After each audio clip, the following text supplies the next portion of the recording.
Hey, what's up, guys? Quick video. This is Uncharted PS4 Pro. It's in the Cinema Pro mode. Hey, you see something? I know the last few videos have been Sony based. I have a Xbox based video coming later today on some of the games that we should revisit.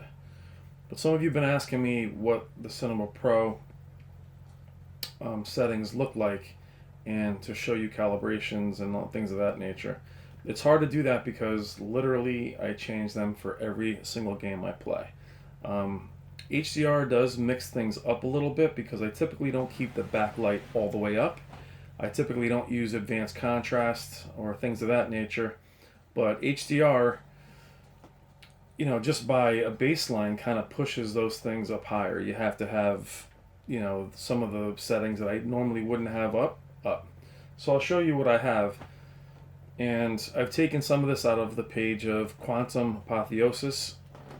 If you guys haven't checked out his channel, check out his channel. He's the one that recommended using Cinema Pro. So I'm in Cinema Pro, which is the brightest mode. By default, brightness is up to max. My color is only at 60. Advanced settings. Brightness is at max. I have contrast at 90. I have gamma at -1. Black levels at 50. I do like black adjust on high when I'm watching HDR. Advanced contrast I have off, but you can toggle it, and it does look nice. So these are the settings you're going to want to play with.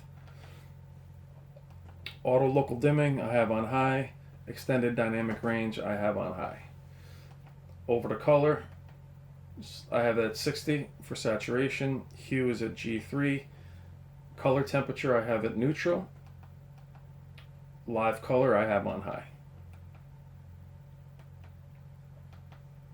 In some games it makes things look way too cartoony, but for HDR, sharpness I have at 50. Reality creation you have to be careful of. You can be tempted to put it on.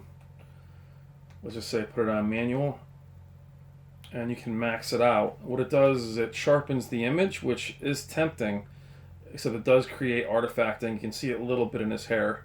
And it creates noise, making things a little bit too grainy. So I tend to either leave it on auto, or for a game like this, I leave it on off. It's a little bit of a softer image, but I do like it better. Random noise reduction, off. Smooth gradation, I leave on. Now, motion is where some people will say that it creates high input lag. It does create input lag, there's no question. That's why I wouldn't use these settings in a multiplayer game. But we're trying to step out of the box a little bit here, guys. Where you're having games that are 30 FPS. Sometimes when you go in and you enable some of the motion, it gives the screen that fast monitor feel by kind of controlling the image. So there's different settings. You have True Cinema, clear, standard, smooth. Smooth gives you, very strong motion, but it creates, if you look around him, you can see some blurring and artifacting, which is just natural whenever you use these features. So I go into custom, and I scale it back to 2 for smoothness. Clearness is black frame insertion, which you don't really want to use because it darkens the image. Video options, everything is to auto. And what you have is a relatively nice picture. Now these settings aren't going to work for every game. Some non-HDR games look terrible with the dynamic contrast on, or advanced color enhancer and all of those things. But in certain games, it creates a really nice image. Now, why am I using the Cinema Pro?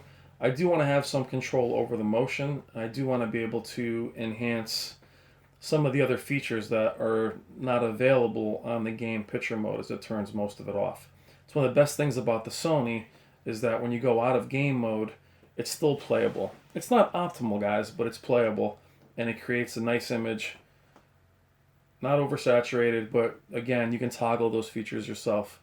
All right, guys, tell me what you think, and thanks as always. Take care.